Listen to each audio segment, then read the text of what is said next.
እሺ አንዴ ቴክኒሻን ትልኩልኛላችሁ? ቲቪ ተበላሽቶ ነበር።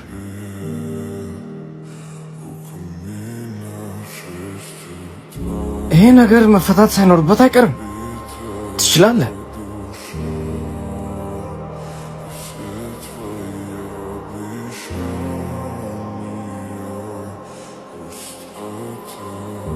ምንድን ነው እንዳለ ቦርድ ውስጥ ያገኘሁት የእንጀራና የዳቦ ፍርፋሪ ነው። ምን አይም የሆነ ልጅ። ሂጂና ልጅሽን ጥሪው። ምን አድርጎ ነው? ሂጂ ጥሪው። አቤት አባዬ፣ ምን ማድረግህ ነው? ቲቪ ውስጥ የእንጀራና የዳቦ ፍርፋሪ ለምንድን ነው የምጨምረው? መልስልኝ እንጂ ምንድን ነው የሚዘጋ?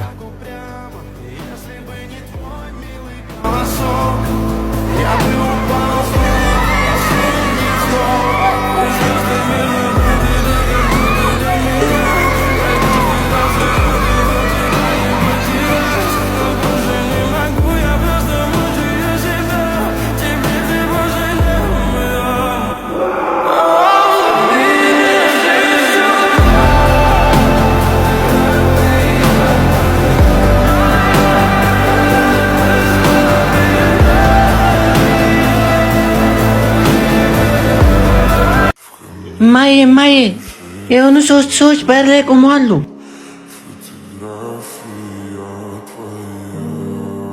ይቅርታ አላወኳችሁም። እዚህ ጋር ምን ትሰራላችሁ? 2 ቀን ሙሉ ምግብ አልበላንም፣ እርቦናል። እንዴ ግቡ፣ ገብታችሁ መብላት ትችላላችሁ። በቂ የሚሆን ምግብ አለ። ግን ባለቤትሽ ቤት ውስጥ አለ? አይ የለም፣ እሱ ሳይኖር አንገባም። እስከሚመጣ እንጠብቀዋለን። ውዴ 3 ሰዎች ውጭ ላይ ቆመዋሉና እንደራባቸው ነግረውኛል። ባልሽ ካልመጣ ግን አልገባም አሉ። እኔም መጠበቅ ለምን አስፈለገው? አስገቢያቸውና መብላት ይችላሉ። አሁን ባለቤቴ ስለመጣ መግባት ትችላላችሁ።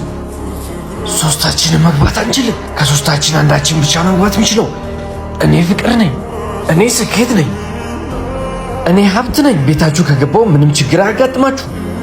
አሁን ሂጂና ለባልሽ የትኛው እንደሚያስፈልገው ጠይቂው። ከዛ አንዳችን እንገባለን። ውዴ አንደኛው ሀብት ነው፣ አንደኛው ፍቅር ነው፣ አንደኛው ደግሞ ስኬት ነው። ከ3ቱ ደግሞ አንዱ ብቻ ነው መግባት የሚችለው እና ስኬትን አስገቢዋ። ለዚህ ቤት የሚያስፈልገው ስኬት ነው።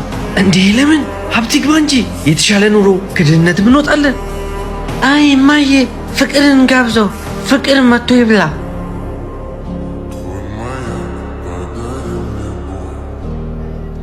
ከእናንተ መሀል ውስጥ ፍቅር ማን ነው? እኔ ነኝ። አንተ መግባት ትችላለህ።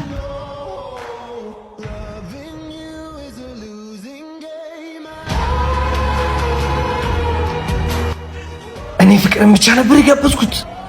እንዴት 3ታችሁ ልትገቡ ቻላችሁ? ፍቅር ካለ ገንዘብና ስኬት ከኋላ የሚከተሉ ነገሮች ናቸው።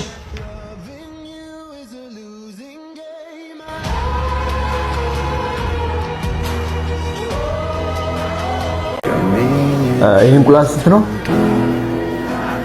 ሁለቱም በ30 የምፈልገው 6 ነው። እያንዳንዱ በ10 ብር ልውሰድ። ግን እንደፈለክ ያንተ ምርጫ።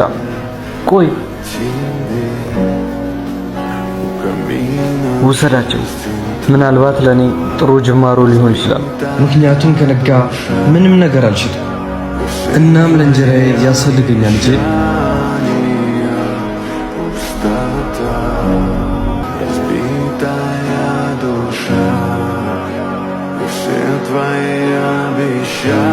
አስተናጋጅ አጠቃላይ ሂሳብ 700 ብር ያዝ። እሱን ያዝ።